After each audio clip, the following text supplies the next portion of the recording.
if they prefer to watch on Zoom. Okay.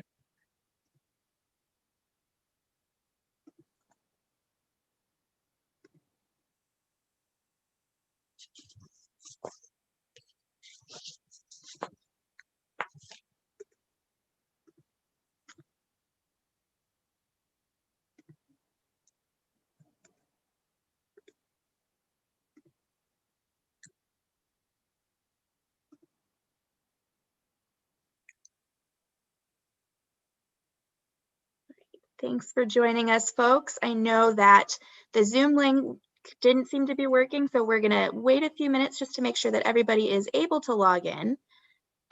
We're sending that back out via email. If you have not received that email, it should be coming from my email address, which is atillman@stdl.org. So go ahead and check your spam folder if you're joining us on YouTube and you can't access it via Zoom if you prefer to watch in Zoom.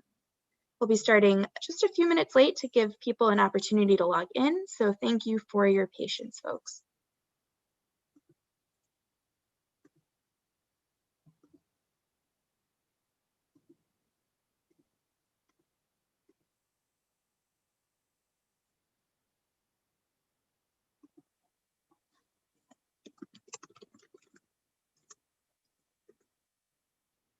The participant number is continuing to bump up.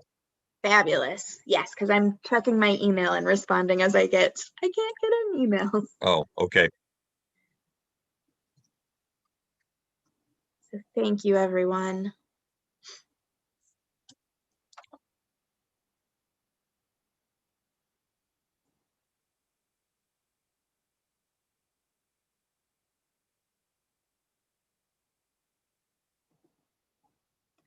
We'll be getting started just a little bit late for those of you that are joining us. It looks like we had a glitch in the sending of the link earlier. So we'll get started just a little bit late just to make sure that everybody has an opportunity to get logged in. I know that we do have some folks joining us on YouTube. If you would prefer to watch on Zoom, you can go ahead and check your email again. There should be a new link that was sent out.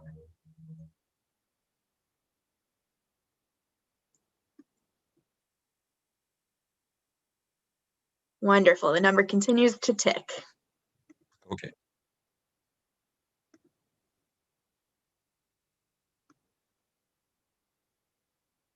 And we've got quite a few on YouTube as well. All right.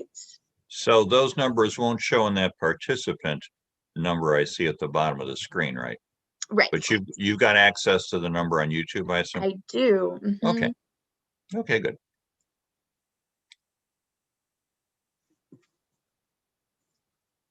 All right, folks. Thank you for your patience.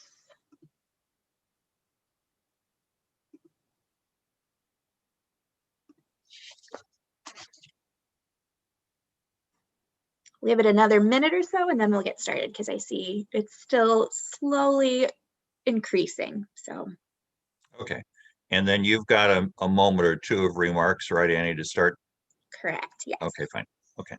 Yeah, and I can get started on those now. For those of you that don't know me, my name is Annie Tillman. I am the Adult Program Coordinator here at the library. And today you're joining us for part 5 of 6 of the Evolution of the American Presidency. Our schedule shifted slightly, so part 6 will be held in December. So that one is available to register for. So go ahead and get that marked on your calendar. And if you want to continue to keep this date, that third Thursday every other month, beginning in January again. These aren't available to register for yet, but we do have a continuation of a series by Gary that we'll be doing starting in January on the Civil War. So that's really exciting, and we're really looking forward to that. And it looks like our numbers are starting to slow down. So thank you all for joining us. If you haven't had an opportunity to fill out that poll on Zoom, we always appreciate when you do that because that gives us a better idea of how many folks are watching with us while we're doing this presentation. So without further ado, I'd like to hand it over to Gary. Thanks. I am certain that my fellow Americans expect that on my induction into the presidency, I will address them with a candor and a decision which the present situation of our nation impels.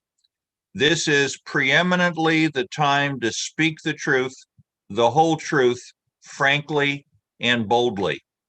Nor need we shrink from honestly facing conditions in our country today. This great nation will endure as it has endured, will revive, and will prosper.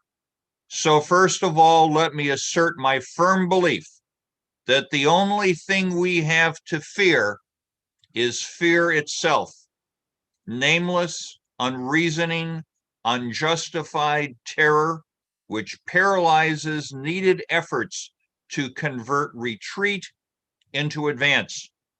In every dark hour of our national life, a leadership of frankness and vigor has met with that understanding and support of the people themselves, which is essential to victory. I am convinced that you will again give that support to leadership in these critical days. Franklin Roosevelt's first inaugural speech. Franklin Roosevelt arrived at the perfect moment for him and for the country.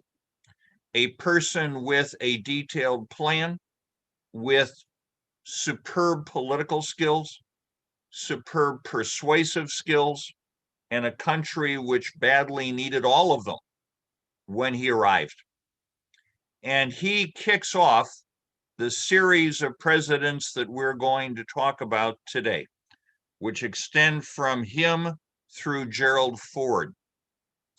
The period of 1933 to 1988 and the presidents who served there kick off what Arthur Schlesinger called the Imperial Presidency. Now, that doesn't quite apply to every single person, but it applies to most of the people that we're going to talk about. These presidents had impact on the role of the president, how the president behaved, and we were lucky that so many of them were judged to be competent compared to their peers. As you know, I like to begin by looking at the group of presidents we're talking about and looking at the C-SPAN rating of presidents and how this grouping stacks up. Remember, you can go to C-SPAN's website, click on the rating of presidents, and you can look up all of this information in great detail. The first 5 presidents we will discuss today, Franklin Roosevelt, Harry Truman, Dwight Eisenhower, John Kennedy, and Lyndon Johnson, all 5 of them rank at the moment among the top 10 former presidents. This is the greatest sequence of excellence that we have had. We've had the number 1 ranked president before, Lincoln, the number 2 ranked president before, Washington. But now we're going to talk about numbers 3, 5, 6, 8, and 10. We will finish today by discussing Richard Nixon and Gerald Ford, who both rank in the bottom half of former presidents. Although Ford, I'm a little sympathetic to because of what he inherited, the mess, and that's the best word to describe it, that he inherited after Nixon resigned. But we'll talk about Ford in a little bit near the end of the program. When we get together for our final program next month, we will start with Jimmy Carter and then go through the remaining former presidents at that point. One of the interesting things about this grouping of presidents is that all of them had an enemy until we get to Ford. All of them had an enemy. They had a defined enemy of America. And you go back to presidents before this, and there really weren't enemies, in part because we didn't have the world status, in part because World War I, although we were at war and you could say, okay, we're at war, we have an enemy, we didn't really feel particularly threatened by what was going on in Europe or what the activity of Germany was at that time. But we start going through this listing of presidents, and now we have enemies. Roosevelt's enemy, of course, was totalitarian. Truman's enemy was Russia, the same for Eisenhower. Kennedy's enemy was Russia and the start of Vietnam. Johnson's enemy was Vietnam. So was Nixon's, and then Gerald Ford tails off. So when we have a president whose term in office is partially defined by we have an enemy, we have a threat, we are in danger, it makes the American people, and I'm going to generalize now, and I know that, but the generalization I believe fits. It allows the president to say, I am the leader who's going to protect you. You need to support me because we have this really serious enemy, whether it's necessarily true or not. And this is a different scenario than what most of our prior presidents have come up with. Lincoln obviously could say, all right, the Confederacy is clearly a threat to the existence of the Union, and that certainly would be true. But now we have a series of presidents, all of whom are within this imperial presidency as defined by Schlesinger, and they, except for Ford, can point to a particular enemy. And as you know, in national politics, nothing solidifies the support of the population as much as the belief that there's a significant threat or going to war. We tend to coalesce behind presidents who do that. Secondly, this grouping of presidents tends to be very internationalist in their viewpoint. Franklin Roosevelt was internationalist and desperately worked, despite difficulties with Congress, trying to line up countries he knew would be allies and give support to them before World War II broke out. So Roosevelt clearly was internationalist. Truman is the person who started the United Nations and NATO, internationalist in his view. Dwight Eisenhower is the person who started SEATO, the Southeast Asia Treaty Organization, which was begun with hopes that it would approximate NATO, though it never did, but that was internationalist. John Kennedy gave a lot of credibility to the United Nations as a place where we could solve our issues. And Richard Nixon is the person who reached out to China and pulled them into the 20th century. So there is a strong string of internationalism, the knowledge that the US needs to work in the international sphere that goes through this. The last president, the first president in the grouping, Roosevelt, is the one who had to fight an isolationist Congress. But once we go through World War II, the voices of isolation become much more quiet. And by the time we get to Eisenhower, although there might be arguments about the amount of money to spend on the federal budget, the concept of isolationism was pretty much gone from the national dialogue. We start to get presidents in this grouping who become aware of marketing, and marketing in the sense of selling product, except the product, of course, is them. So marketing, having regal trappings to the office that didn't exist before, that becomes a lot more important. The recognition of the effect of mass media becomes much more important. For most of the presidents that we have talked about, mass media was newspapers. And newspapers would sometimes print speeches, or there could be pamphlets, but essentially it was the printed word. Franklin Roosevelt comes into office and realizes that if he wants to reach the American people directly, since he was concerned about the newspapers in the eastern part of the US, mostly owned by Republicans, he needed a way to get to the American public, and he came up with the fireside chats. And the fireside chats became an important instrument for him to reach out to and influence the American people. That became mass media. Following him was Harry Truman. And there is probably no better classic example of the use of media, in a sense, than Truman getting on the back of the Ferdinand Magellan during his campaign in 1948 and crisscrossing the country by train to go and have, if you will, massive rallies at all of the train stops that he did. Along with that, we get Dwight Eisenhower, whose very first campaign, 1952, was organized by Madison Avenue. The Republicans paid people on Madison Avenue to orchestrate and design Eisenhower's campaign. That phrase, "I like Ike," came out of the mind of someone from Madison Avenue. And when Eisenhower had success, although personally I think Eisenhower would have beaten whoever he was running against, his success of his campaign then influenced subsequent campaigns to say we need to pay more attention to how our campaign is packaged and organized, because the message that we're sending out needs to be consistent, coherent to all of our groups. They hadn't reached the level of what's called micro-targeting.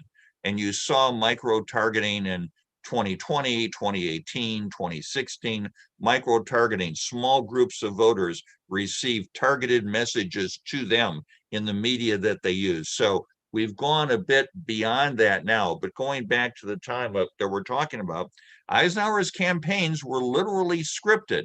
His speeches were changed by his advisors based upon a particular image that they wanted to project.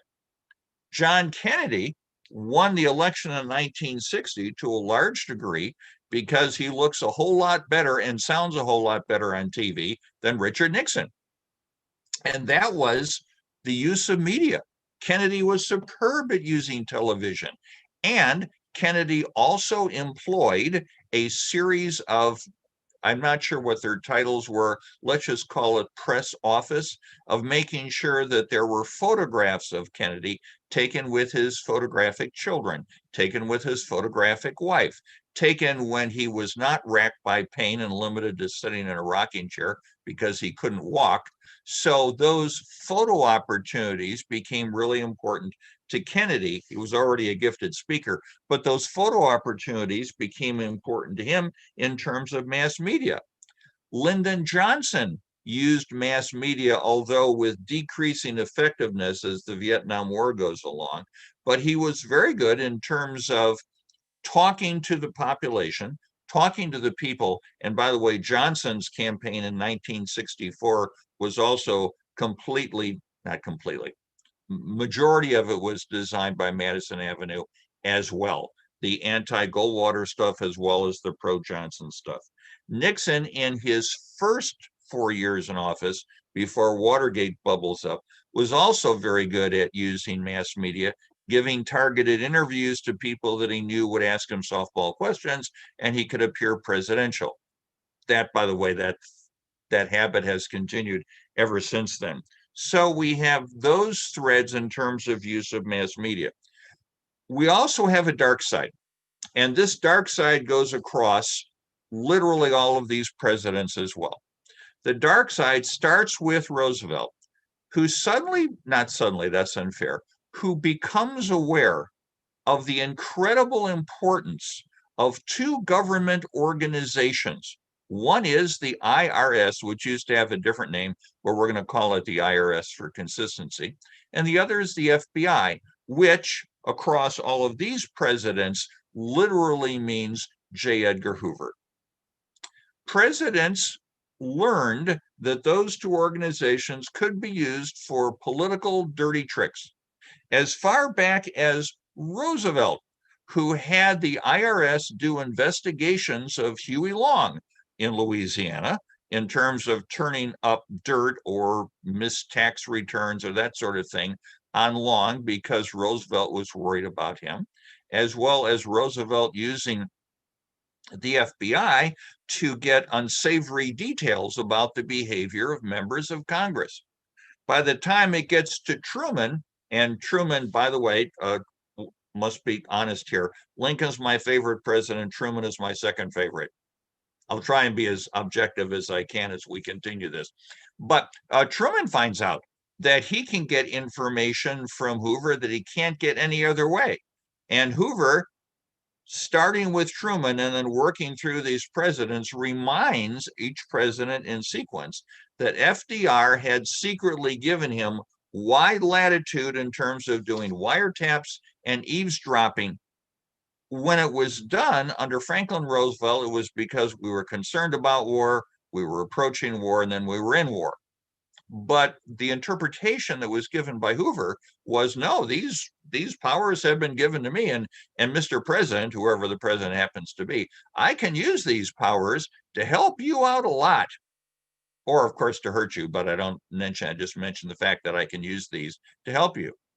Eisenhower made use of that, particularly when he found out that Senator Joseph McCarthy was relying a bit on J. Edgar Hoover.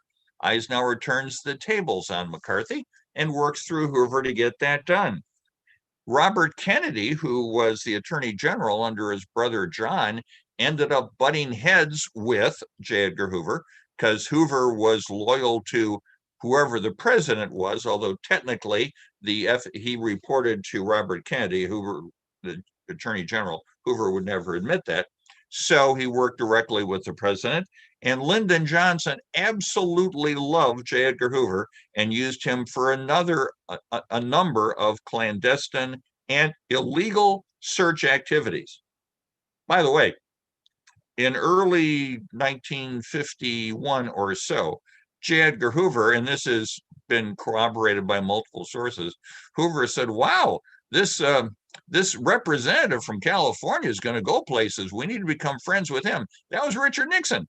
So when Nixon goes into the presidency, one of the first calls he makes is to J. Edgar Hoover in terms of, I need some help here, getting some information about people that I don't really trust. Of course, that could be a lot of people because Nixon didn't trust many people. But in any case, he uses Hoover as well.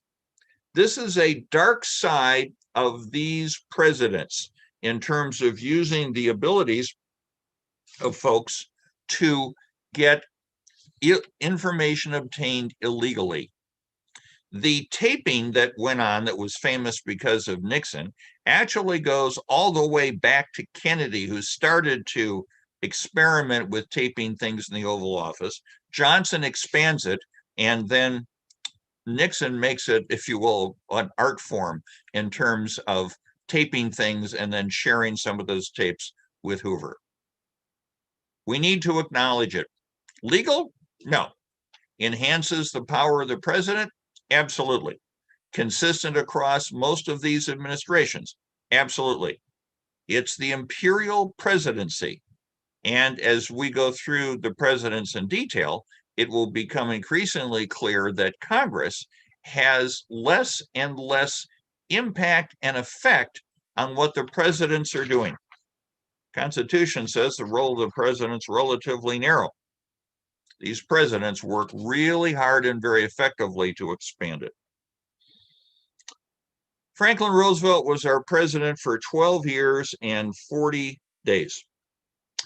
We will never have another president in office that long because of the amendment that limits presidential terms. The longest we could have the same person as president, by the way, turns out to be 10 years if the person was vice president and then is elected a little bit less than half the term of the president he followed or she followed, and then is elected 2 terms. So the most we could ever have in the future is just a little bit under 10 years of one person. Roosevelt came in, as I mentioned at the beginning, at a time of national crisis. The prior president, Herbert Hoover, had been very ineffective trying to fight the Great Depression. So here comes Roosevelt. He has plenty of time to plan his ideas. He knows what he wants the Congress to do, and the Congress essentially gives him a rubber stamp at the beginning of his term. But at the beginning of his term, all of his ideas are domestic, understandably, because he wants to work on fixing the economy and also fixing the Dust Bowl. The Dust Bowl really gets started when Roosevelt enters office. So besides that, he's also got that to contend with. Congress wanted the United States to be isolationist. There were many people in this country who said, because things in Europe were becoming a bit troublesome, Germany was growing, exercising some increased military against what the rules had been at the end of World War I, but the Congress consistently passed legislation to limit presidential behavior on a foreign policy basis. But domestically, they were a rubber stamp.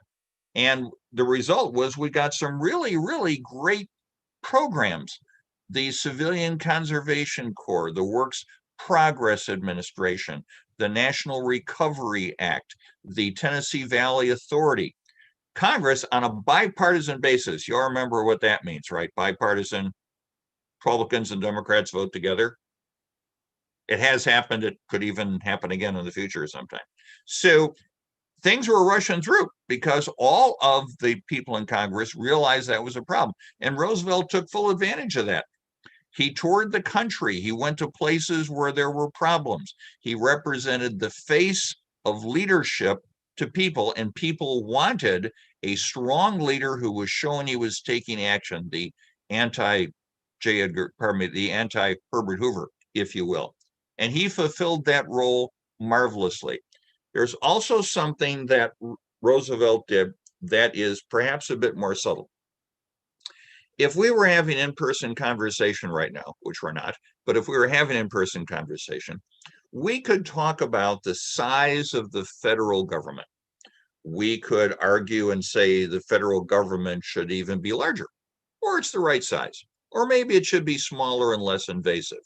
And we can have that discussion about the role of the government in medical care, the role of the government in the economy, et cetera. And we could debate large government, small government.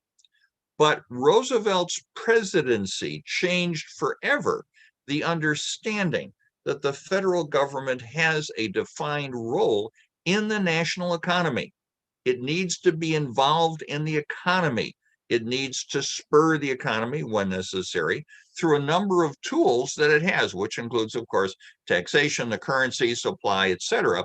And those tools get used. So Hoover, and going backwards from Hoover, presidents felt constrained in terms of what the role of the federal government was. Oh, they could pass tariffs or things of that nature. But the federal government's role in the economy changed because of what Franklin Roosevelt believed and what Franklin Roosevelt initiated with his New Deal. As we get to the second half of the 30s, and Roosevelt goes from his first term to his second term, Roosevelt becomes convinced that the US is going to end up in conflict with a totalitarian power.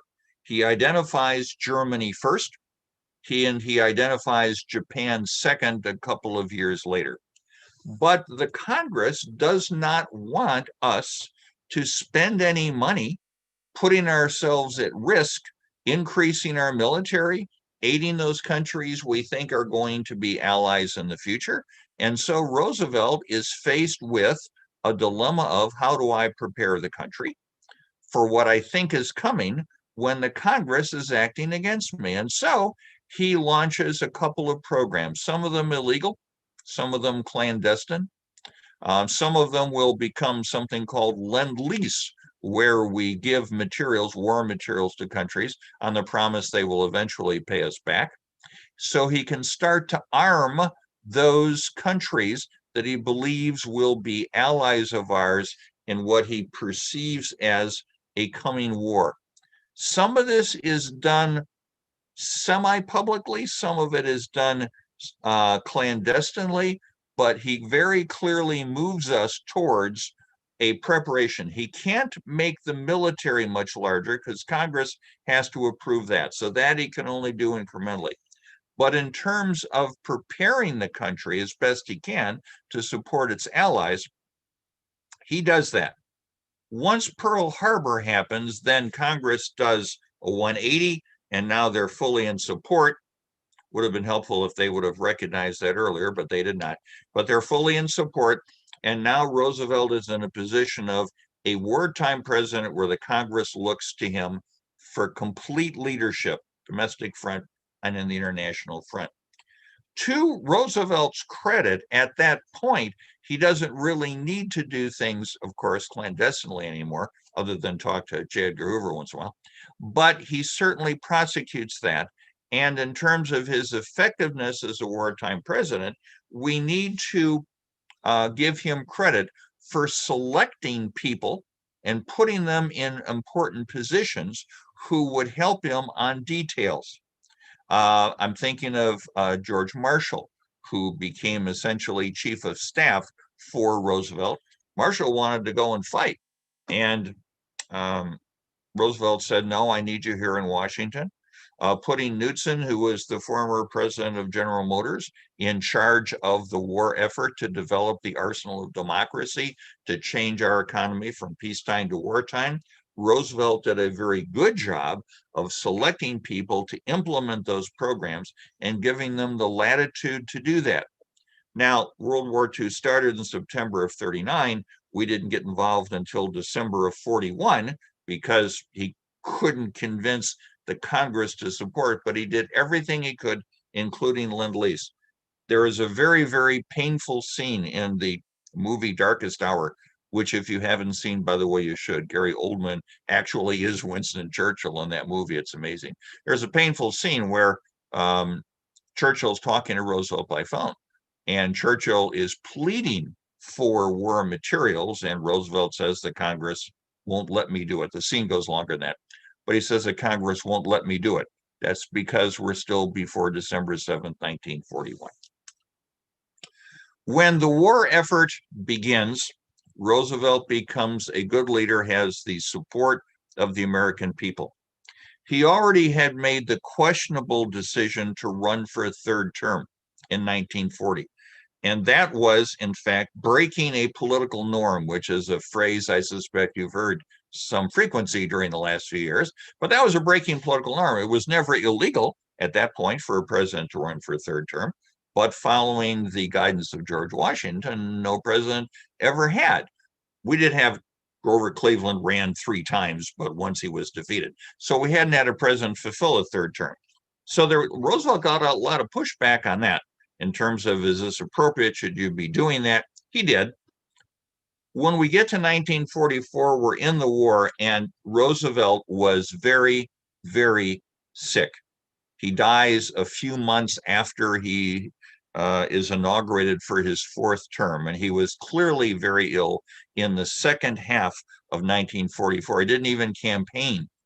People knew who he was. He didn't have to even campaign because he couldn't campaign. He wasn't healthy enough to campaign. And one could make a strong argument that it would have been a good idea to let some other person become president. Roosevelt convinced himself he was indispensable. He was not. No person's indispensable. He convinced himself he was, and the Democrats didn't argue with it, and we elected him to a 4th term.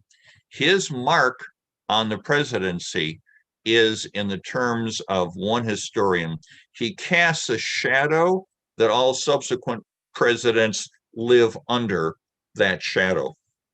And it's interesting because after a few years had passed, and we'll get to this next month, Ronald Reagan is actually going to cite Roosevelt for his leadership and some of the characteristics that Reagan was hoping to follow during his presidency.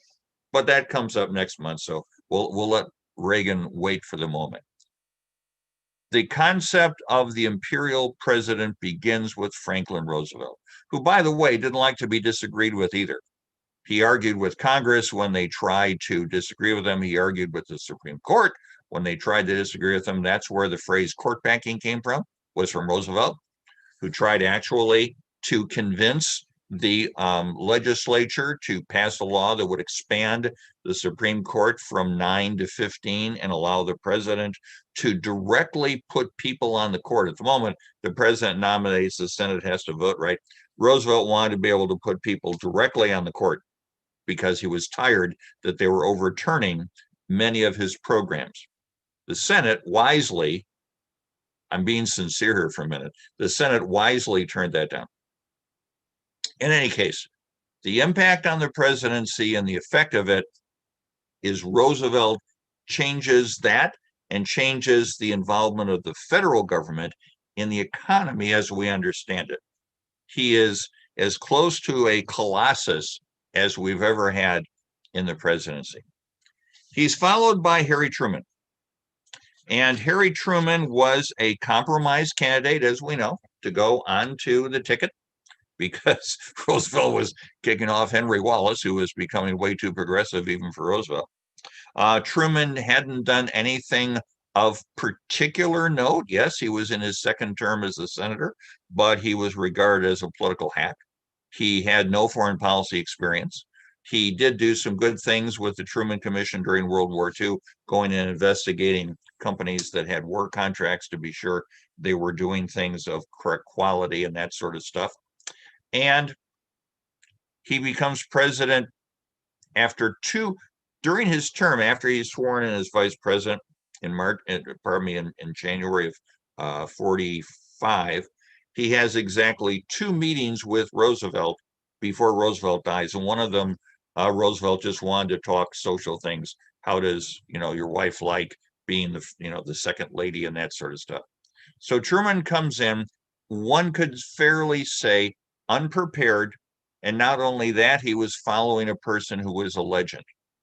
But Truman had an element to him that Hugh Sidey talks about. Sidey wrote about many and covered many presidents for Life magazine. And he said that Truman was blessed with a large amount of common sense. And the American people quickly understood that even though he was a little defensive if you criticize his daughter's musical skills, he had a great deal of common sense. And as he got comfortable inside his role, that common sense exerted itself, as well as his belief that the buck stops here. My all-time favorite presidential item that's ever been on the president's desk is that little sign that Truman had about the buck stops here.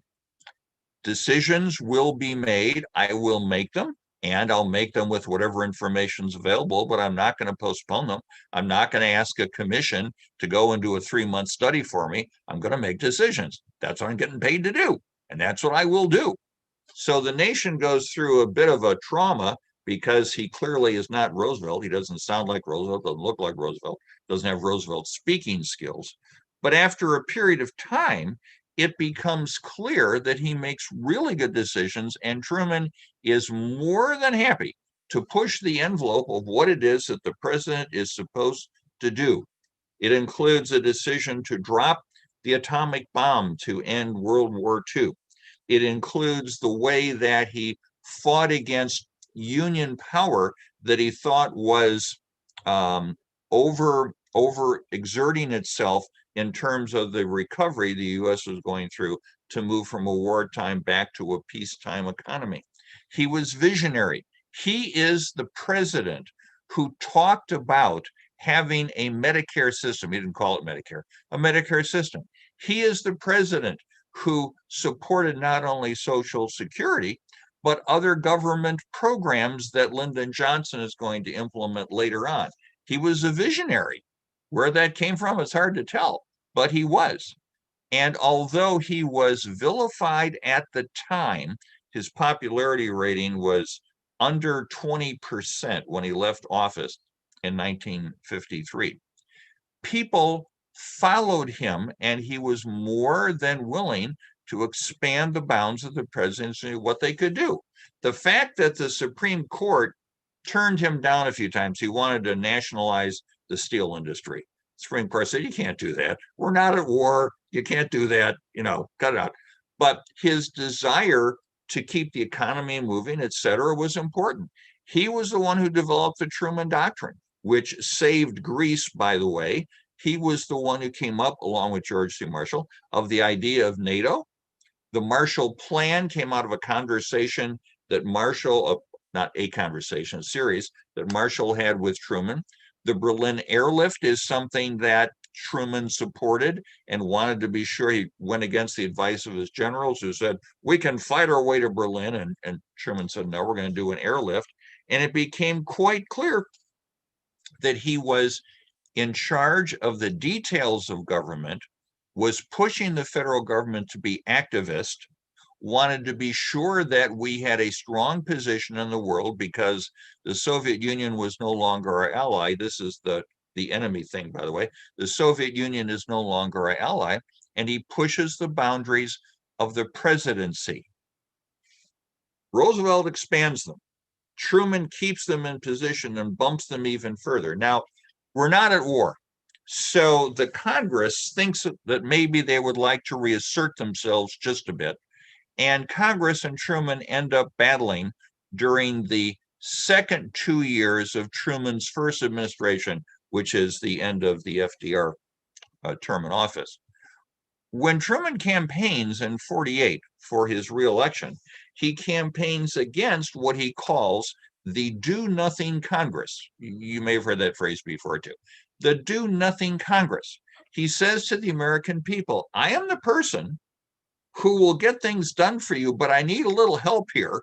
I need to get reelected, of course, and I wouldn't mind seeing some more Democrats in the legislature. That would help me out just a bit, because the Congress, which is there, isn't doing very much. And the American people agreed. Note, Franklin Roosevelt goes directly to the people. Truman goes directly to the people as well, that whistle stop campaign being a perfect example. But Truman also goes on national radio for a number of presidential speeches, if you will. He doesn't do the fireside chats, it's not in his character. But he reaches out to the American people as well. And he also makes decisions that are unpopular, including getting involved in Korea, not unpopular at the start, but as Korea goes on, becomes unpopular. Firing and removing General Douglas MacArthur as the commander of the Korean forces, which at the time was a true constitutional crisis. Truman plows through that as well. Truman makes good decisions literally on all of the major issues that he comes in contact with. And the American people understand that and have a great sense of confidence in him for doing that. Truman didn't care about the trappings of the presidency as much as some others would, but he certainly wanted to be certain that things would proceed in that way. Truman could be ranked even higher, but he had a bad habit of selecting for important government positions political hacks. It's the same thing that pulled down Ulysses S. Grant during his second term in office. Grant surrounded himself with less than competent people, and unfortunately, so did Truman. Truman had a strong sense of loyalty. So when people that he put in important positions proved that they weren't up to the task, or they were guilty of graft or whatever they were guilty of, he would stand by them longer than he should have. And that diminished his reputation just a bit, even though he did it on a sincere basis. But our leadership in the world, which already was cemented during World War II, Truman expands it. The UN is based in the United States.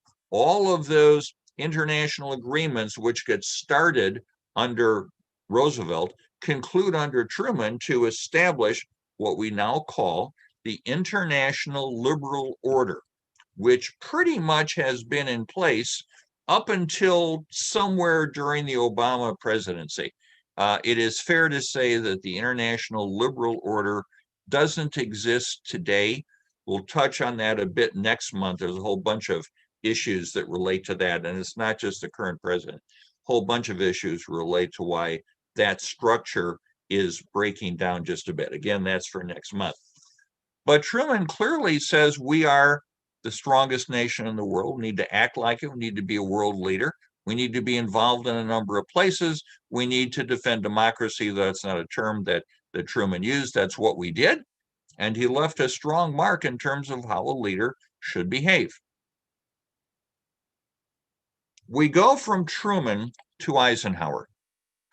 Eisenhower is interesting. Now, I don't know if you've had a chance to look at the one-page handout I gave you, but Eisenhower's ranking in C-SPAN is now up to number 5 of all of our presidents. In the first C-SPAN ranking, which was done after the presidency of Bill Clinton, Eisenhower was ranked 10th. Eisenhower has moved up. Now, he hasn't been in office, I know that, but his ranking has moved up because historians more and more appreciate what it is that he did. Here's the key thing to remember about Eisenhower. Eisenhower was the consummate political insider We don't think of him that way, but he was. One of the reasons that he was put in charge of, essentially, the battle in Europe, the invasion of Europe, etc., was his incredible political skills, his ability to get along with personalities as disparate as Winston Churchill and George Patton. Patton was probably more difficult for him than Churchill, but the ability to get along with all of those personalities and to be effective in doing so. So when Eisenhower becomes president, he has political skills that many former generals, including Grant, simply didn't have those political skills. Eisenhower does. And I've read in the last 2 years now, I've read two biographies of Eisenhower. The classic one is the Stephen Ambrose biography, and I've read two others now. And the understanding of Eisenhower now is, if you will, kind of a parallel of McKinley, I'm so sorry, of William McKinley. McKinley and Eisenhower both led indirectly. In other words, they didn't care who got credit. They didn't care where the idea came from.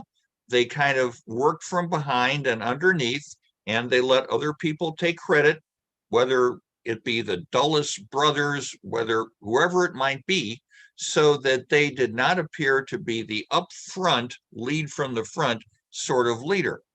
Initially, that made political analysts and observers, and particularly political columnists, believe that Eisenhower was a bit of a pawn, that he was being moved by other people who had stronger personalities than he did. But in fact, as we understand it better, he was doing leadership in a more indirect way. My first understanding, for example, of the Dulles brothers some years ago was that they manipulated Eisenhower. I've come to a more balanced understanding now that what they did was at his direction and with his support. The way that he dealt with the Soviet Union also was clearly what he thought was appropriate. Here's where the insider thing becomes important. We talk about the military-industrial complex, which is a phrase that Eisenhower used in his farewell speech a few days before he left office. He warned about the military-industrial complex. He knew about it because he had been an insider. You go and you look at his budgets during his 8 years, the amount of money that was spent on the Pentagon. He kept trying to reduce it while Congress kept trying to increase it. Eisenhower would say, we don't need that much money. We can defend the country, we can maintain our safety without spending so much money. We need to spend it more carefully, and we don't need to spend as much. And Eisenhower correctly warned that the influence of major defense contractors would become disproportionate to what it should be. Eisenhower was visionary in terms of that. Eisenhower also was able to work with a Congress that often was controlled by Democrats, although he was a Republican. And I've mentioned before that one of the hallmarks of an effective president is often their ability to work with the other party if the other party has control of one or both houses. One of the people that Eisenhower learned to work with was Lyndon Johnson, who was the Democratic majority leader for much of Eisenhower's presidency. We'll get to Johnson in a few minutes because he's coming up on the list. Eisenhower says we can be safe, but we can restrain the growth of our military. Eisenhower believed that the threat of atomic war would be enough to stabilize. And we're in the Cold War now. We have the mutually assured destruction idea starting to percolate up. And Eisenhower was comfortable with that. There were senators in particular who screamed that we weren't spending enough on defense, that there was a missile gap. By the way, just to be historically accurate, there was no missile gap. There never was a missile gap. Through Eisenhower and through Kennedy's campaign for president, we always had significantly more missiles and warheads than the Soviets did. There was never a missile gap. But Eisenhower didn't focus on that point so much because he had information which made him comfortable that it really wasn't an issue and he wasn't going to go and beat his chest and say, we don't have to worry about that. Eisenhower was regarded with a certain degree of grandfatherly affection because of his age and his characteristics and the way he behaved and the way that he talked. But underneath that, understand that he was a politician of the first rank, that he led and guided men. Government in those days was all men, guided them to his ends very effectively. And the U.S. during his time in office didn't go to war again, maintained the peace, and continued American leadership in the world. Did he want to get involved in Vietnam? Yes. Did we send some more advisors to Vietnam while he was president? Yes. But that's a small little piece. His impact on leadership and the role of the presidency was clear. I set the agenda. It is Eisenhower who goes to Congress and talks about the need for a federal highway system, which, even though it was presented on the basis of improving national defense, more people can get on highways and get out of major cities if we're attacked, which was never going to work. The fact is that led to the growth of suburbia in many parts of the US and the way that our population moved within the country. That idea came from Eisenhower. His leadership was simply indirect. He didn't draw that much attention to himself. But as for Imperial Presidency, and the use of J. Edgar Hoover, by the way, it's now firmly established as the national leader. Near the end of his second term in office, he became a little tired. He already had suffered a couple of heart attacks. He had an incredibly weak heart. He would have, I think it's 4 more heart attacks after he left office. He really had difficulties, coronary difficulties, by the way. But he gets a little tired near the end, although he does come up with one of the greatest one-liners in political history. And I've got to mention this, even though it doesn't fit in the lecture. I just have to say it because it's just great. Richard Nixon is the candidate for the Republicans in 1960. And although Eisenhower appreciates that Nixon has been a strong and steady supporter of everything Eisenhower wanted to do, Eisenhower tolerated him more than really worked with him.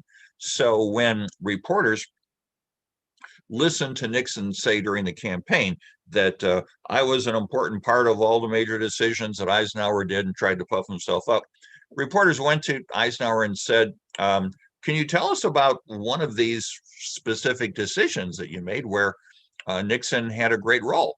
Eisenhower's famous response was, well, if you give me a week, I'm sure I can think of one. That didn't do so well for Nixon, who was not going to win in 1960 anyway.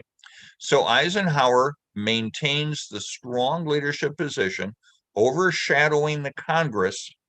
The American people, again, are looking to a leader that they have confidence in and feel comfortable behind. We do a bit of a seismic shift when we get to John Kennedy. John Kennedy is the first U.S. president born in the 20th century. So in his inaugural address, the only one he got to give, when he talks about the fact that this is a new generation, in fact, he's actually talking about himself because he represents people who were born after the start of the 20th century. That's the difference. And Kennedy sweeps into office. Now, you can see on the handout that I gave you that Kennedy's ranking is 8th out of 43. And although I am only one voice and I'm not the 125 historians that C-SPAN talks to do a rating of the presidents, I think this is an overrating of Kennedy. Now, as I said, they have a national platform. We have to listen to them, and they rank him as number 8. My personal belief is that we still have difficulty observing Kennedy in an objective way. We still remember Camelot. We still remember his photogenic qualities, his superb speech-making qualities, and he was martyred. And throughout history, populations tend to remember martyred people in a different way than if they had lived out their life to old age. And I think we still have difficulty objectively looking at what Kennedy did. And as I mentioned way back in the first lecture, if you can remember, way back at the start of the year, I said many of our presidents have had individual weaknesses and bad habits, and Kennedy certainly is among those. By the way, so was Franklin Roosevelt, and so's Lyndon Johnson. In any case, so bad personal habits, etc. But that's a category that we don't spend a lot of time on because we're talking about leadership and the effect on the presidency.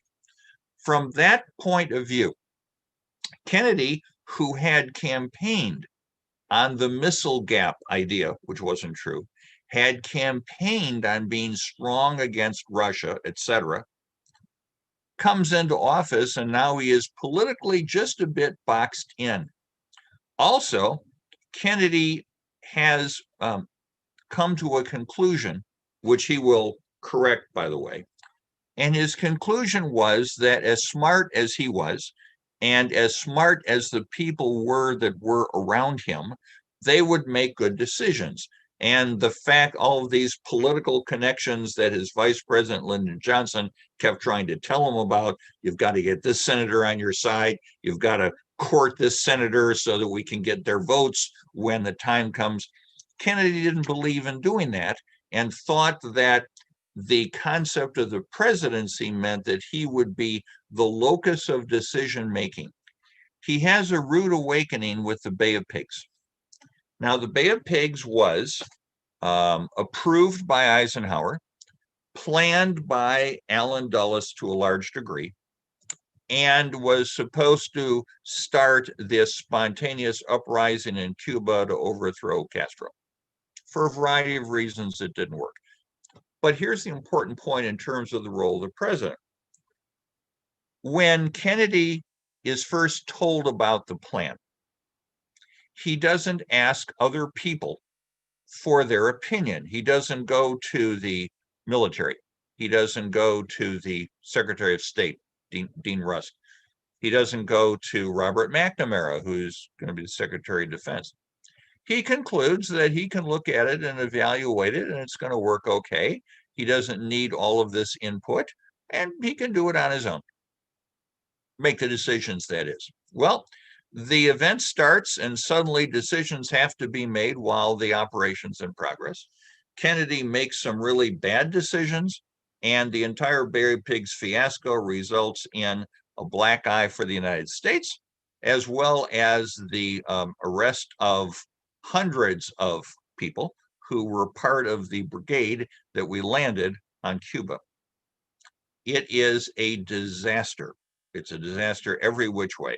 His leadership is questioned, his youth is being questioned, his decision-making process is being questioned. But here is something really, really positive about Kennedy, which I think is important.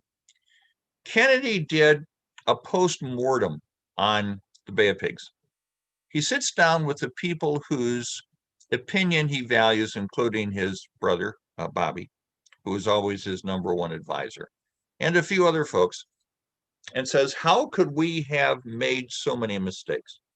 And what he comes to learn is that one of the reasons we made so many mistakes is that we didn't assemble a group of people to focus on the problem when it happened and to get a variety of inputs and debate those options and then let the best idea percolate to the top. That's a different leadership methodology than what Kennedy used. Kennedy gets full credit for being smart enough to say, wow, I really screwed up. I need to do this better. And so he lays grounds for something which is going to be called EXXCOMM, and I forget what it stands for, but XCOM, which is the next time we have a national crisis where I need decisions made real quickly, here's a group we're going to pull together and figure that out so that we can benefit from a lot of smart people in the room. When we get to the Cuban Missile Crisis, which is one of the defining moments for any of these presidents that we talk about today. In the Cuban Missile Crisis, Kennedy behaves superbly. He gathers information from people. He listens to arguments. He doesn't take from the people in the room with him. He doesn't take sides. He asks probing questions. And he gets people to open up and give their opinions. When the military says, the military that were in that meeting, say that we need to attack Cuba immediately, we need to bomb those missile sites out, Kennedy says, we haven't heard everyone around the table yet. Let's hold on. The person whose advice ends up percolating to the top is Robert McNamara. It's McNamara who talks about having a blockade around Cuba, blocking the shipment of additional parts coming in. That's his idea. But it's reached after many, many hours of conversation and generally acknowledged to be the best idea, which percolated to the top. Additionally, Nikita Khrushchev had come to the opinion that Kennedy was too young, too immature, too full of himself, and not capable of dealing with a crisis. Khrushchev formed that based upon his observations of how Kennedy handled himself during the Bay of Pigs. But Khrushchev wasn't aware that Kennedy had gone through the self-evaluation. Having done so, when the Cuban Missile Crisis pops up, it is Khrushchev who ends up being rattled, feeling pressure, making bad decisions by relying too much on himself and not letting his trusted advisors give him some advice about what to do. So in the Cuban Missile Crisis, we end up outmaneuvering, if you will. I mean, it's by a very thin margin that we avoided nuclear war. But Kennedy gets credit for what he did in terms of his decision-making process. He wasn't afraid to say, we need to work on this as a group. It's my decision, ultimately. We need to work on it as a group. The American people, by the way, in the meantime, were in love with Kennedy. Not everyone liked what he was doing, but they were in love with him because of all the photogenic qualities that we already talked about, his ability to give speeches, impromptu speeches, etc., very self-deprecating, and that transmitted to a great deal of support. Kennedy had difficulty with Congress, though. He had difficulty with Congress in terms of particularly civil rights. He didn't take Lyndon Johnson's advice. Lyndon Johnson explained and argued with Bobby Kennedy and tried to explain to John Kennedy that although Kennedy's ideas about civil rights, voting rights, those sorts of pieces of legislation, which are going to pass under Johnson, were the right direction for the country, they were the right thing to do, Kennedy was going too fast, and he needed to recruit people who would support him when the Senate voted, and he was going too fast to do that. Kennedy disagreed. Kennedy, particularly Bobby Kennedy, disagreed. So the administration lost some ground when that took place. Kennedy's assassinated. His civil rights legislation hasn't gone anywhere yet. It's going to in a few minutes in this conversation, but it hasn't gone anywhere yet. It will under Johnson. Let's back up on Kennedy for just a minute. Kennedy, of the people we are talking about today, is, it's a correct statement. Kennedy is the first person to consciously and carefully cultivate relationships with members of the press corps. Now, Roosevelt had a pretty good relationship with him. Truman was open and honest, which the newspaper or the media folks certainly appreciated. Eisenhower let other people do the talking, but here comes Kennedy, who cultivates, who invites people into the White House for interviews, who goes to places and lets Walter Cronkite or David Brinkley come and interview him in kind of a relaxed setting and an open-ended conversation. And by doing so, he curries favor with what we would call the National Press Corps. The National Press Corps responds by giving him more credit, perhaps, than sometimes he deserved. The press corps also was not reporting on things they were aware of regarding his physical infirmities and his escapades, etc. But then they didn't do that for Franklin Roosevelt either. They underplayed the severity of Eisenhower's heart attacks. We were still in the era where the press tended to, if not idolize the president, at least protect him at the margins so that bad news could not come out. This is going to change, by the way, with Watergate. A number of things change with Watergate. And this is going to be one of them where the press corps is going to go, you know what? We've been taking the wrong approach. We've really been taking the wrong approach. Woodward and Bernstein, whatever you think of them individually, are kind of the point of the phalanx that plows through and says, we've got to look at the presidency differently. This person is a human who has faults and has weaknesses and tries to cover them up. And we've got to do a better job of being fair-minded reporters, not digging for dirt, but fair-minded reporters versus idolizing the person in office. A whole lot of people idolized Kennedy. An example of that, by the way, is a book I'm not going to recommend, but I'm going to talk about. And this is the book by Arthur Schlesinger called 1,000 Days. Schlesinger, who I quoted earlier in this lecture about this is the period of the Imperial Presidency, writes a book, 1,000 Days, about the Kennedy presidency. It is laudatory. It is, wow, what a wonderful person. And the next day he did something even more wonderful. It is not objective. It is, worship is too strong, but it goes in that direction as opposed to being objective. The very, very best biographies, such as David McCullough's biography of Truman, are objective. He did this well. He didn't do that well. The net effect was positive, but here are some things he did wrong. Those are the best biographies. One by Schlesinger about Kennedy, though it did a lot to burnish Kennedy's image, not so much.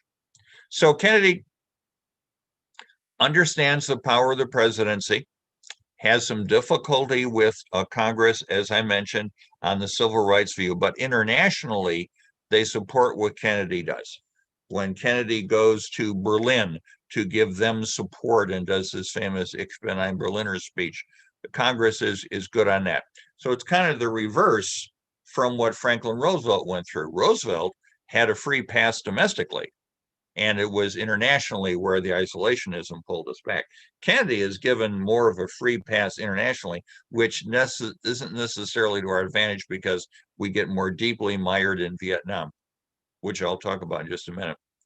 But domestically, they push back on him, particularly on the civil rights issue. Kennedy's assassinated.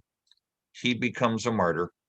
We still look at him with a certain fondness, which I'm not sure his performance in office validated, but we do. And Lyndon Johnson becomes president.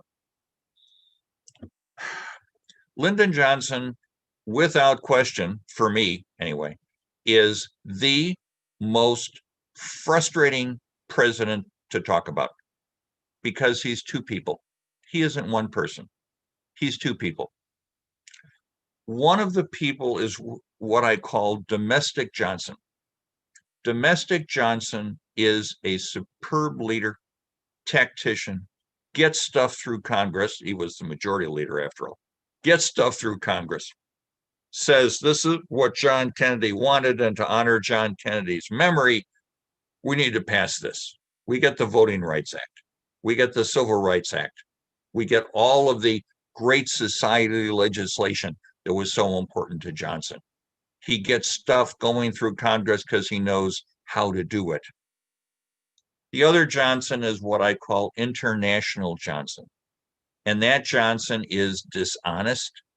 That Johnson specifically says, I will not be the president in charge at the reduction of American prestige. And he defines prestige as refusing to give in to those, he used some unpleasant phrases, those little Oriental people that we are fighting in Vietnam. And that's why there's a dichotomy. If Johnson was only viewed as domestic Johnson, he would rank as a top 3 president, I think. But he can't be because he's got this. By the way, we're going to get the same problem with Nixon, except Nixon was always paranoid. So that issue is going to go right through his entire presidency. But Johnson was a gifted politician. Johnson knew the levers of power and how to get things done. And he proved it over and over on the domestic side. There's an insight to Johnson that I find particularly interesting. Johnson's been in Washington for decades. Been a member of the House, been a senator, been majority leader, was vice president, and now he's president. So a few days after he becomes president and Jackie and the kids have moved out of the White House, and he feels he can come in and work in the Oval Office, and it's his desk now, and he's taken out all the Kennedy decorations, and it's his desk now. He later talks to Doris Kearns Goodwin, by the way, about sitting in the Oval Office and becoming, suddenly hits him, kind of like an epiphany, though it's not a word that Johnson would ever have used, an epiphany that he is president of all the people. He's not just the representative or the senator from Texas. He's not just the majority leader who's trying to get legislation through on behalf of his party. He's actually president of the entire country. And it had an effect on the way he looked at his job and what he wanted to accomplish. Kind of like the weight of the office kind of settled on his shoulders in that moment. He became aware of it. And it changed his attitude and it changed his approach. He knows how to get things done as president. He has been in politics in Washington for years. But now let's turn to Vietnam, because we have a series of presidents who make a mistake in Vietnam. By the way, the first US president to authorize sending military advisors to Vietnam, by the way, was Truman. So of the presidents we talk about today, although Roosevelt didn't have any particular involvement with Vietnam, all 6 of them, Truman through Gerald Ford, all have a role in Vietnam. Now, Johnson is the culprit because it is under Johnson's leadership that more troops are committed to Vietnam than by any other president. But keep in mind, by the way, that more American service people are killed in Nixon's presidency than in Johnson's, because the war continues. Anyway, back to International Johnson and back to Vietnam. These presidents, Truman included, all had the same lens that they looked at Vietnam with. They looked at Vietnam as an issue of communism. And it wasn't really an issue of communism. It was an issue of nationalism. If you go back in Vietnam's history, including when they were called French Indochina, you understand that they have been controlled by, invaded by, subject to a number of other countries. They've been colonized. They have been taken advantage of. And the one thing that Ho Chi Minh represents is a drive for nationalism. Ho Chi Minh was at the Versailles Peace Conference, though he had a different name at the time, trying desperately to meet with any of the big 3 to see if the Treaty of Versailles could say something about the ability of Vietnam to determine its own destiny. Turns out he wasn't able to get an audience with Clemenceau or Lloyd George or Woodrow Wilson. But even back then, the people in Vietnam wanted their own country. It was a nationalistic movement. We kept seeing it as a communist movement. And as so, since we were opposed to the communists, we haven't gotten to Mr. Gorbachev, tear down that wall. We're not there yet. So we look at it the wrong way. We look at it like it's a communist thing. Ho Chi Minh happened to be communist, but the reason it was popular was because he was a nationalist. We missed it. Johnson certainly missed it. And we end up putting in puppet governments, starting with Eisenhower, by the way, puppet governments in that country to try to be sure that we can convert them to democracy. That's not what they wanted. They wanted to be their own country. The form of government they would choose, kind of up to them. That's not how we saw it. Vietnam becomes a pawn, and we look at it the wrong way. We're playing the wrong game, and Johnson in particular. To be sure that he can get military support, Johnson lies. He lies about the Gulf of Tonkin, which was never the attack that it was supposed to be. He lies about the number of troops that are being sent. He desperately needs a way to show the American people how successful we are. He turns to McNamara, and McNamara comes up with the grotesque statistic of body counts. We can show we are winning by the number of people we have killed. Well, if we're going to go by body counts, then Nazi Germany defeated Russia in World War II because the body counts were much worse for the Russians than for the Germans. That's not how wars are determined. There's other factors involved. And the body counts in Vietnam had absolutely the reverse and opposite effect. By the way, I talked about media earlier. Johnson now ends up with media being his enemy. He didn't, it's not they're the enemy of the people. That's not where I'm going. What I mean is the media is now reporting from Vietnam. Here's what's actually going on. Walter Cronkite goes there and says, here's what's actually going on. So from that point of view, they're an enemy in terms of what Johnson's trying to convince the American people to do. Johnson in 64 calls Goldwater the warmonger. Turns out that maybe that wasn't necessarily true. And as Johnson approaches the decision of whether to run for office in 68, the issue is Vietnam. And now he is kind of caught by the things he has said and done, which weren't totally true. He loses the support of the American people. The anti-war movement is going, and Johnson, the consummate politician, domestic Johnson, who signed all that wonderful legislation, says, I'm not going to run. Why? Because he was afraid he was going to be defeated. He's a bit of a narcissist. We're familiar with that. He's a bit of a narcissist, and he didn't really want to go through that campaign because he didn't think he was going to be able to win. We go through the campaign of 1968. Some of you have been through my presentation where I call 1968 one of the 4 most significant years in our history. And look at the wonderful candidates we had in 68 to choose from. We had Richard Nixon. We had George Wallace. Probably the best candidate was Hubert Humphrey, by the way, but he didn't win. Nixon wins the election. And he wins the election in part by saying he's going to succeed in Vietnam where Johnson didn't, similar to what Eisenhower said back in 52. He would go to Korea and end it, which he does. And Nixon becomes president. Nixon was paranoid, although sometimes I joke that actually people were after Nixon, so maybe it wasn't paranoia, maybe he was correct on that, but he was paranoid. He didn't trust people. He even admitted it in an interview with David Frost a couple of years after he left the presidency. He said, I have never been able to really trust anyone in politics ever. Quite a statement for someone who's been our president. In any case, Nixon becomes president. Nixon has 2 components also, but it's not domestic and foreign. For Nixon, it is public Nixon and private Nixon. And in this case, we are going to talk about private behavior. Nixon, for all we know, was, true to his wife, and that's nice.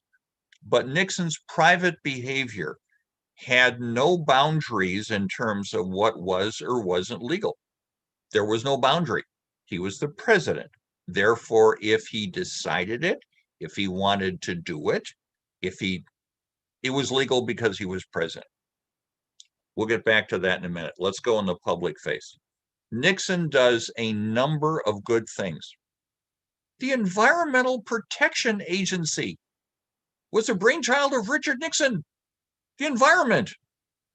Kind of hard to square that off, but it comes out of Richard Nixon's administration because he knew it was important to do that. And the EPA and everything that it stands for is still important to us, as a matter of fact. Nixon is the one who realizes that we have to reconnect with China to bring them back into the world of nations, because they're going to be a heck of a market for us. And he was right. And he helped bring China, not that Nixon would ever get any credit from Xi Jinping, but he does this. He is great on the international side.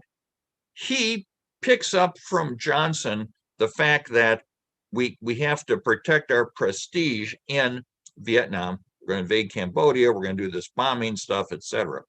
But Nixon also is the person who says we need to talk about peace. And even though the pathway that we get there is more than a little convoluted, Henry Kissinger does well in terms of, he also did well with China, but does well in terms of being Nixon's point person in working towards a settlement. Kissinger and Lou Docteau, who's the chief negotiator for North Vietnam, end up winning the Nobel Peace Prize, which is kind of bizarre, for what they did at the Paris Peace Conference.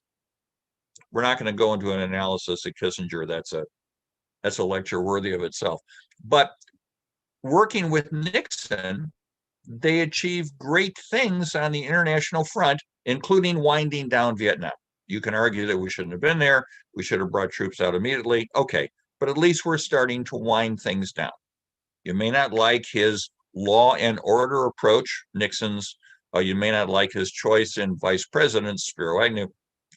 But in terms of international diplomacy, Nixon gets high marks. And even though his ranking is in the bottom half of presidents, he understands American power and how to work with other nations and does a pretty capable job.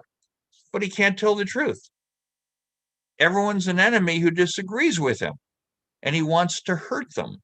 He uses the IRS, he uses the FBI, which I mentioned earlier on in the lecture, to go after people who disagree with him. He brings disgrace to the office of the presidency. Not just Watergate, but all of the dirty tricks that he does. The statement that executive power has no boundaries, that's a constitutional crisis. Executive power does have boundaries. We've got 3 branches of government, Mr. Nixon, not just one, and there's supposed to be some degree of balance between them. But because of his paranoia, because of his belief in himself, he doesn't see it that way. And we end up with a true, really deserved impeachment process. There is no question that Nixon should have been impeached and removed from office. He resigns first, so it doesn't happen. There's no question that he deserved it for what he did. Johnson tarnished his legacy by convincing himself that American prestige was on the line fighting those communists. Nixon ruins his legacy by the lies that he tells, but they both acted in a way where they had the right to do this. Congress didn't really need to be informed or told the truth or acknowledge that they're a co-equal branch of government. The fighting between Nixon and the Congress, once Alexander Butterfield says, well, yeah, Nixon tapes everything. Didn't you know that? Once that cat's out of the bag, that's what goes on, Nixon's attitude towards Congress is as if they are an inferior part of the government. Didn't make Congress too terribly happy, and the Watergate investigations continue. It is a shame. Nixon was, for all of his personal faults, was skilled, did well internationally. But ultimately, the lack of morality at the core of his leadership ends his presidency the way that it did, and he resigns, the only American president to have done so. And we end up with Gerald Ford for 29 months as president. I can remember vividly when Gerald Ford announced that he was going to pardon Richard Nixon. He was going to give him full and complete pardon. And I remember being really, really angry with Gerald Ford. At the time, that was a few years ago, at the time, I wanted to see Nixon drawn and quartered and hung by his thumbs. I wanted him to pay a price for what he had done with his leadership. Well, I've been studying politics now for a few years, and my perspective has changed. And I think that what Gerald Ford did, though his presidency was fairly nondescript, what he did was actually the right decision. In his little speech that he gave after he accepted the oath of office, he says, "Our national nightmare is over."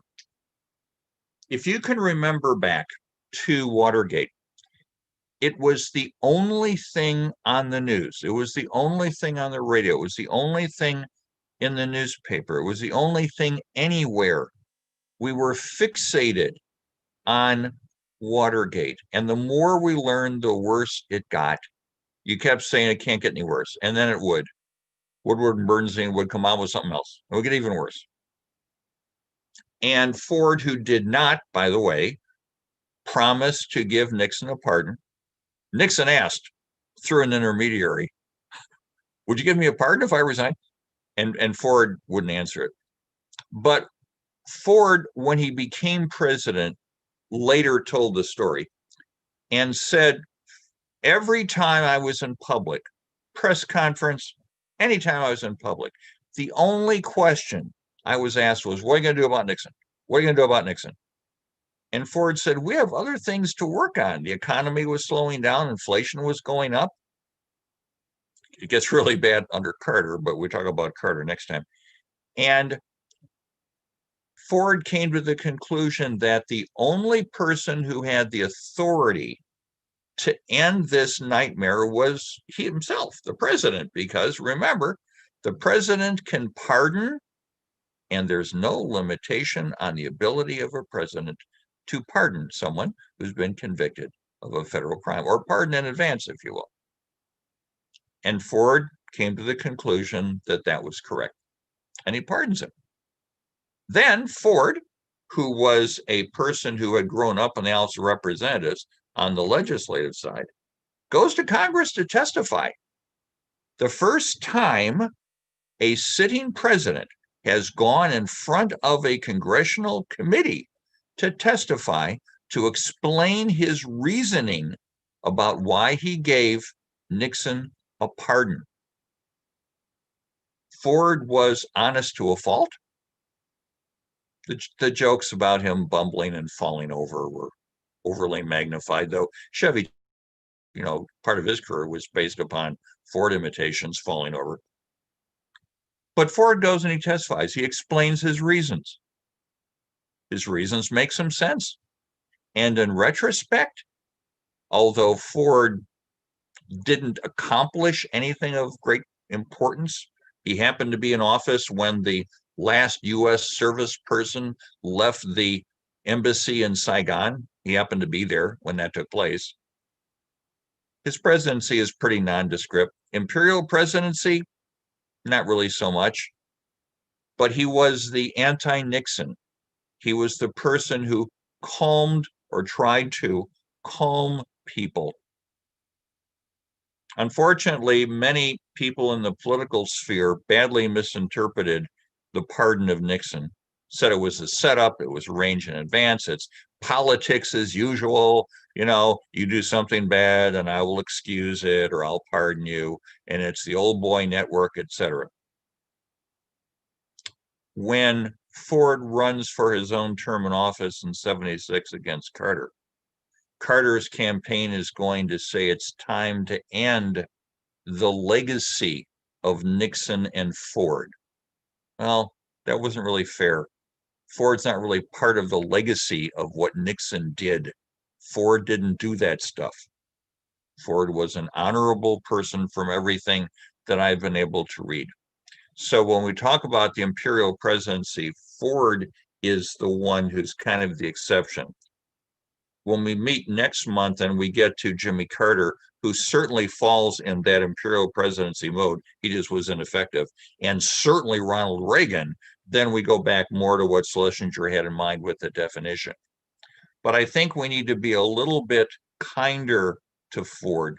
Ford's also the person, by the way, who said, we have to declare amnesty for those people who left the country and tried to dodge the draft, for which he also received a lot of political flack because he said we need to heal the nation. And that's one of the steps that we can take. So in retrospect, be a little kinder on Gerald Ford, really. The national nightmare was over, and Ford tried to put us back on a different course.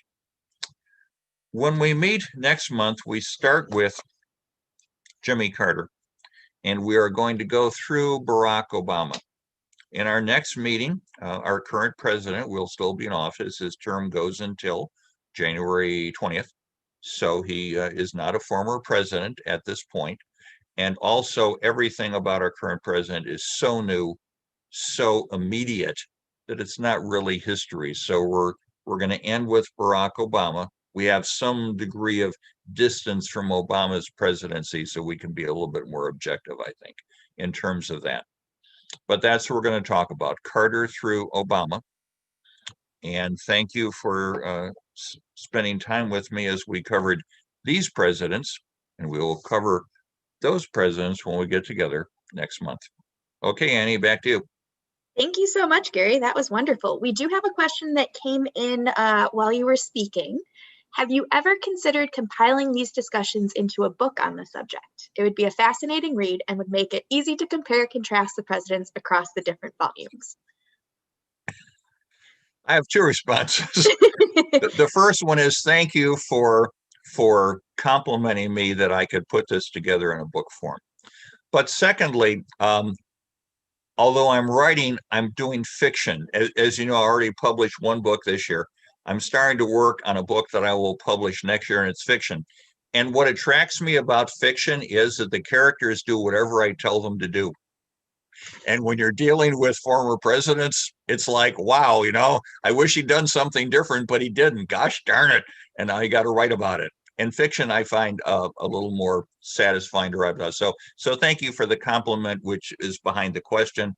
But no, I don't plan to do that. I really enjoy the interaction when we eventually get back face to face. But thank you for asking the question. So if anybody else has any questions, please feel free to put those in the chat or the Q&A. But otherwise, thank you so much, Gary. I'm going to give them a moment just to see if anybody's typing, because I know that takes a little bit of time. But certainly, as always, we appreciate you being here with us.